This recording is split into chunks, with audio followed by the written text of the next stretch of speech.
biggest difference between the two roles of that individual contributor and moving into management, senior leadership within the organization is when you're in that individual contributor role, you really are just focused kind of on you, right? Okay, I have what I need to do. I have my task ahead of me. Somewhat kind of go here, but for me, I would always try and open that aperture a little bit. And I think that's what helped me to move into some of the leadership roles, is that while I was really focused on my task at hand and what I needed to do, I was constantly looking for how can we make things better, not only for myself, but for other people within the team, within the organization. So from moving from the individual contributor up to manager and above, the mindset shift has to be, okay, it's not about me anymore. It's about my team. What can I do to make sure that the people on my team are going to be successful? And a big part of that comes down to communication, dialoguing with them, and really understanding for each individual on that team or within the group, what's important to them, what motivates them. For some people, it's money. Some people, it's job security. Some people, it is having very clear black and white directions to move forward with. And so as you start to learn and work with your team, you understand what's most important to them. And it helps you to kind of lead and coach those folks as individuals to achieve their optimal outcomes.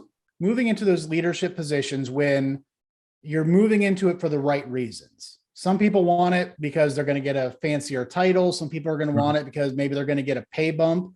But for me, especially coming from the teaching background where I was there to help other people grow, when I was in the individual contributor role, very quickly, I was itching to get into the manager role, the leadership role, because I really just wanted to continue to help people grow. That just, from my perspective, that's something I'm really passionate about. I really enjoy doing. So let's say if you're getting into people leadership for the right reason, it is so fulfilling and just so exciting. The idea of leading yourself, leading teams, then leading people managers, so to speak, it's just a slight shift in the coaching mindset. So if you're a director or vice president and you're leading people who are leading other people, it just, once again, goes down to motivation and then understanding what that person's role is. So if there's a manager on the team, it's understanding that their role is really about developing their people. So you need to really work to equip them with the skills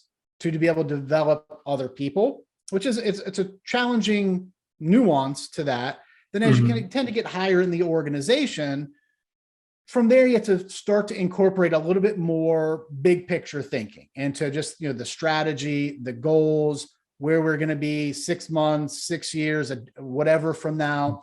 So as you continue to move on, for me, the prior mindset of developing people always has to stay there. I think some of the most effective leaders out there, whether they're leading a 50 employee company or a 50,000 employee company or bigger, they're folks that still focus on developing the people on their team, whether that's a senior vice president that's reporting to them or a manager reporting to them.